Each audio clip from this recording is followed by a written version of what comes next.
శ్రీ సత్యసాయి దివ్య చరిత్ర నిత్యపారాయణ గ్రంథము 48వ అధ్యాయము 282వ పేజీ.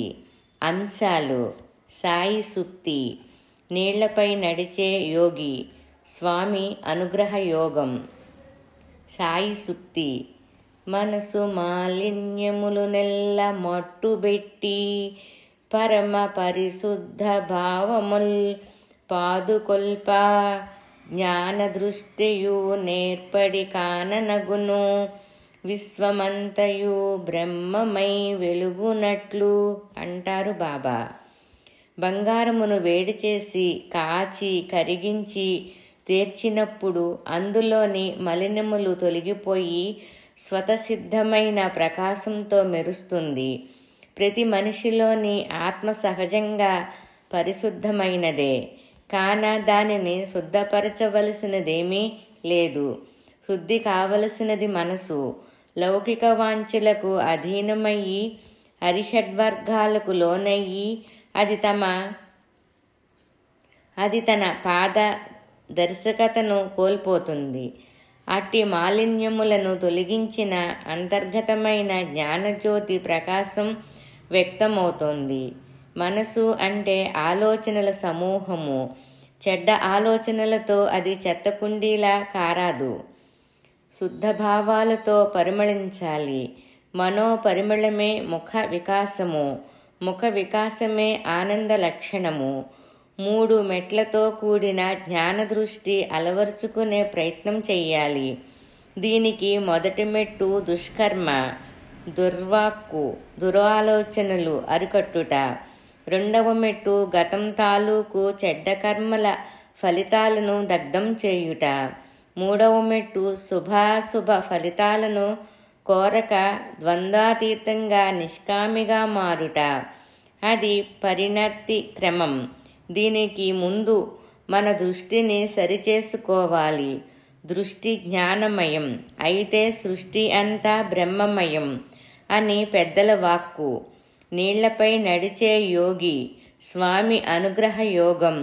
సాధకులు ఎలా ఉండాలో తెలిపే ఉదాహరణ ఒకటి తెలుసుకుందాం.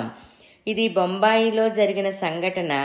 నరసింహయోగిగా పేరుగాంచిన యోగాభ్యాసి ఒకరు తన నిత్యకృత్యములో నీళ్లపై నడవగల ఒక యోగసిద్ధిని పొందారు, సాధించారు.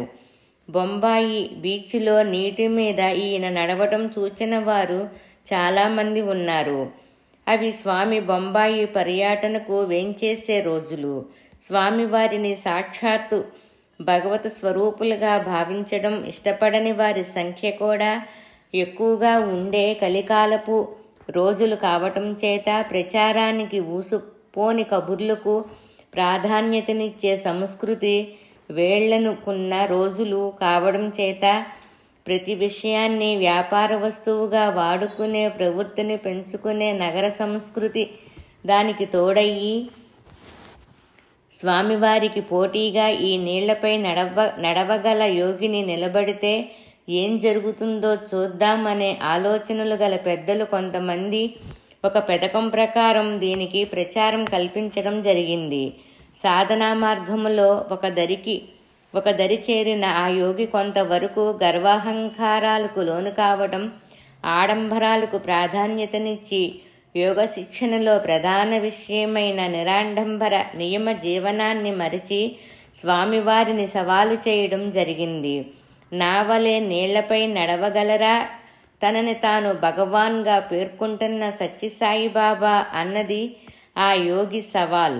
అంతటితో ఆగక బ్రహ్మాండమైన ప్రచారం, టిక్కెట్లు ఏర్పాట్లు మధ్య యోగిగారి నీటిపై నడకకు సర్వసన్నాహాలు పూర్తి అయినవి. స్వామిని బొంబాయి తెస్తున్న విమానాశ్రయంలో దిగేసరికి ఆ బొంబాయిలోనే ఈ నీటిపై నడక ఒక సర్కస్సు ప్రదర్శన వల్లే ఏర్పాటు చేయబడి ఉంది.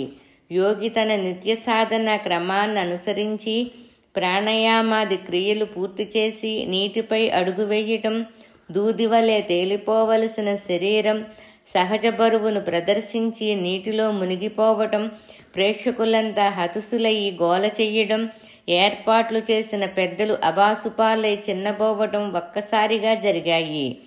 కార్యక్రమం అనంతరం సమీక్షలో ఎన్నోసార్లు నీటిలో నడిచిన ఈ యోగి మునిగిపోవడానికి గల కారణం ఎవరికీ బోధపడలేదు. నిదానంగా ఆ యోగికి జ్ఞానోదయం అయ్యింది. చేసిన తప్పు తెలిసి వచ్చింది. తన అహంకారపూరిత ప్రకటన తనని వేలెత్తి చూపినట్లయింది. మనసు పశ్చాత్తాపంతో నిండింది. తన పరాజయానికి కారణం బోధపడ్డ ఆ యోగి స్వామికి మనసులోనే క్షమాపణ తెలుపుకున్నాడు. తదుపరి ఆయన స్వామివారికి క్షమించమని వ్రాసుకున్న ఉత్తరం చూచి సత్యసాయి ట్రస్టు సభ్యులలో కొందరు స్వామివారిని ఆ ఉత్తరం ప్రకటించేందుకు అనుమతి వేడగా స్వామి సున్నితంగా నిరాకరిస్తూ అతడు నీటిపై నడవడంలో సిద్ధి పొందినవాడే, కానీ అహంకారపు బరువుకు మునిగాడు అన్నారు. అది వారి కరుణ. తప్పు తెలుసుకొని సరిదిద్దుకోవటం జీవితంలో అందరికీ ఎంతో ముఖ్యమైన ఘట్టం అంటారు. స్వామి అనుగ్రహం వల్ల ఆ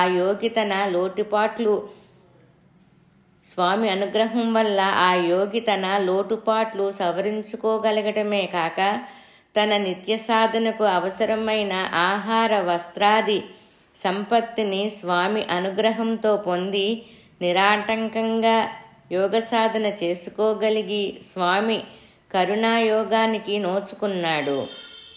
యోగరూప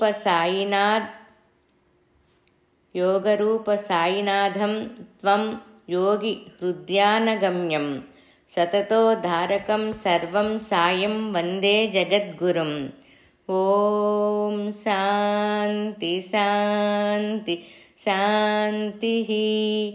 48వ అధ్యాయము సంపూర్ణం.